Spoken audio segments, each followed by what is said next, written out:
আচ্ছা, কুরবানি বলতে সবার আগে আমাদের কি মনে পড়ে? শুধুমাত্র কি একটা উৎসব, নাকি এর চেয়েও গভীর কিছু? আজকের এই বিশ্লেষণে আমরা ঠিক এই ব্যাপারটাই খুঁটিয়ে দেখব। আমরা ফিরে যাব কুরবানির একদম শেকড়ে, ঐতিহাসিক প্রেক্ষাপট, ইসলামী শরীয়তের নিখুঁত বিধান আর এর পেছনের মূল আধ্যাত্মিক শিক্ষাগুলোতে।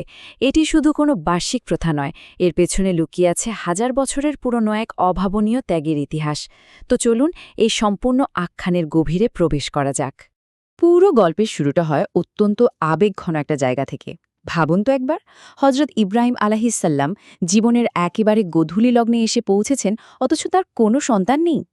কিন্তু এত বার্ধক্যে এসেও তিনি একটুও হতাশ হননি, বরং সম্পূর্ণ বিশ্বাস নিয়ে স্রষ্টার কাছে প্রার্থনা করে বলেছিলেন একজন নেক বা পুণ্যবান সন্তানের জন্য। আর তার এই গভীর আকাঙ্ক্ষা থেকেই মূলত এই অবিস্মরণীয় ইতিহাসের সূচনা।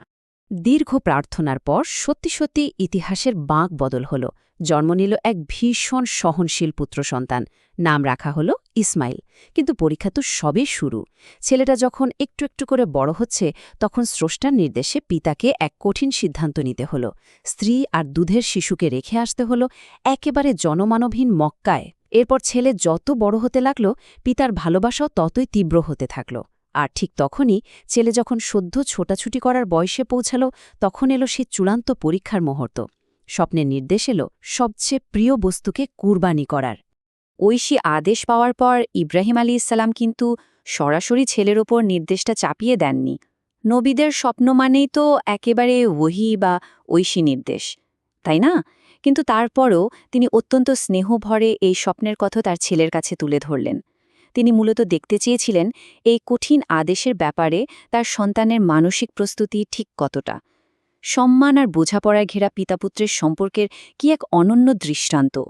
পিতার এমন কথার জবাবে ছেলের উত্তরটা শুনলে আসলেই গায়ে কাটা দিয়ে ওঠে। ইসমাইল আলাইহিসসালামের চরম বিনয় আর আনুগত্যটা খেয়াল করার মতো। তিনি নির্দ্বিধায় রাজি তো হলেনই, উল্টো নিজের সাহসের কোনো অহংকার পর্যন্ত করলেন না, বরং বললেন আল্লাহ চাহেন তো, অর্থাৎ নিজের ধৈর্যকেও তিনি স্রষ্টার ইচ্ছার সাথে জুড়ে দিলেন। কোনো দম্ভ নেই, কেবল অসীম বিনয়। এরপর এলো সেই চূড়ান্ত মুহূর্ত।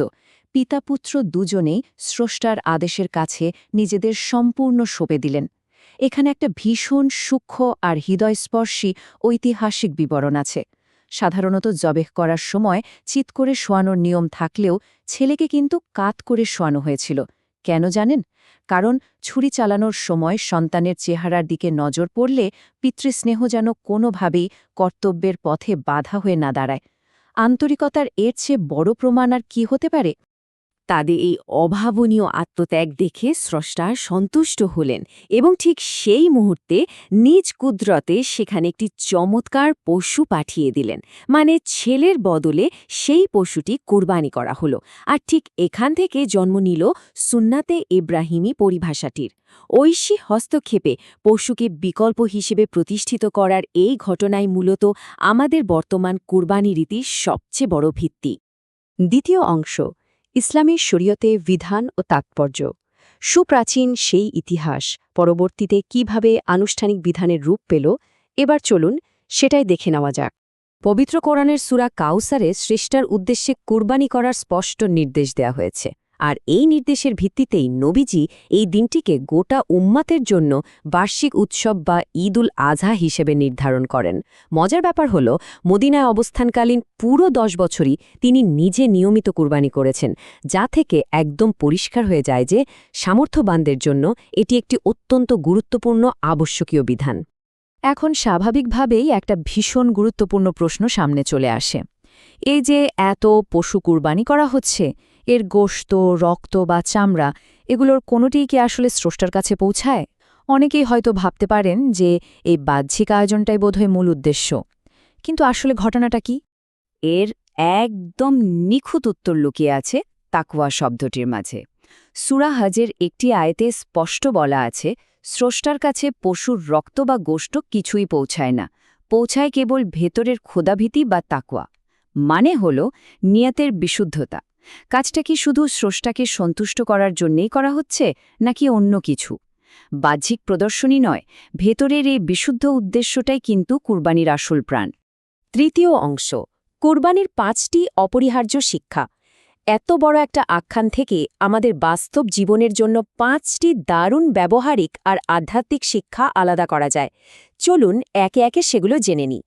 একদম প্রথম শিক্ষাটা হল তাওহীদ বা স্রষ্টার একত্ববাদ। কুরবানি আমাদের বারবার মনে করিয়ে দেয় যে জীবনের সব ইবাদত শুধু একজনের জন্যই হতে হবে। পশু জবাই করার সময় নবীজি যে দোয়াটি পড়তেন তাতে সুস্পষ্ট ঘোষণা থাকত, আমার নামাজ, আমার কুরবানি, আমার জীবন মরণ সবটাই কেবল জগৎসমূহের প্রতিপালক আল্লাহর জন্যই। এর চেয়ে জোরালো ঘোষণা আর কি হতে পারে? দ্বিতীয় শিক্ষাটি হল স্রষ্টার ইচ্ছার প্রতি নিঃশর্ত আত্মসমর্পণ। মানব ইতিহাসে এর চেয়ে বড় দৃষ্টান্ত আর কি আছে, যেখানে একজন পিতা বৃদ্ধ বয়সে পাওয়া তার একমাত্র সম্বলকে স্রষ্টার আদেশে হাসি মুখে উৎসর্গ করতে রাজি হয়ে যান। এটা আমাদের চোখে আঙুল দিয়ে দেখিয়ে দেয় যে স্রষ্টার নির্দেশ এলে আর কোনো কিন্তু থাকতে নেই। এরপর আসে তৃতীয় শিক্ষা। কুরবানি কখনোই লোক দেখানো কোনো কাজ বা নিছক গোশত খাওয়ার উৎসব হতে পারে না।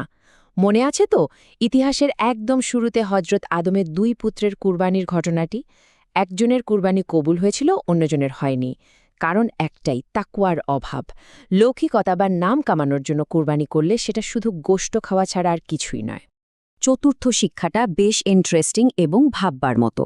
সাধারণত বড় কোনো ভালো কাজ করলে আমাদের ভেতরে একটু আত্মমুগ্ধতা বা অহংকার চলেই আসে, তাই না? কিন্তু কুরবানি শেখায় একদম উল্টো কথা। এত বড় ত্যাগের পরও ইব্রাহিম ও ইসমাইল আলাইহিসসালাম যেমন বিনয়ী ছিলেন, ঠিক তেমনি যে কোনো ভালো কাজের পর অহংকার না করে বিনয়ী হওয়াই হল প্রকৃত শিক্ষা। এই বিনয়ের সবচেয়ে সুন্দর উদাহরণ দেখা যায় স্বয়ং নবীজির প্রার্থনায়। তিনি পশু জবেহ করার সময় বলতেন, হে আল্লাহ, এটা তোমার পক্ষ থেকেই এবং তোমার জন্যই। মানে এই যে কুরবানি করার সামর্থ্য আমরা পেলাম, এটাও তো সৃষ্টারই দেওয়া উপহার, তাই না? তার দেওয়া সম্পদ তার উদ্দেশ্যেই বিলিয়ে দিচ্ছি মাত্র। এখানে আমাদের নিজেদের কোনোই কৃতিত্ব নেই। আর পঞ্চম বা সবশেষ শিক্ষাটি আমাদের বর্তমান সময়ের জন্য বোধহয় সবচেয়ে বেশি প্রাসঙ্গিক। সেটা হলো অনুগত প্রজন্ম গড়ে তোলা।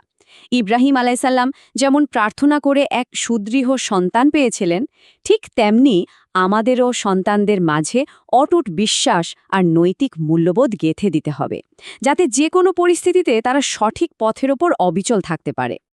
আজকের এই আলোচনা শেষ করার আগে একটা বিষয় খুব গভীরভাবে ভাবা দরকার। যখন আমরা নিশ্চিতভাবে জানলাম যে ত্যাগের বাহ্যিক কোনো উপাদানই আসমানে পৌঁছায় না, তখন কি আমাদের একবার থমকে দাঁড়িয়ে নিজেদের প্রশ্ন করা উচিত না, আমাদের করা এই ধরনের সকল ভালো কাজের পেছনের উদ্দেশ্যগুলো আসলে কতটা বিশুদ্ধ? লোক দেখানো বাহবা নাকি ভেতরের একান্ত আন্তরিকতা, কোনটা আমাদের চালিত করছে? এই ভাবনার খোরাকটি রেখেই আজকের পর্ব এখানেই শেষ করছি।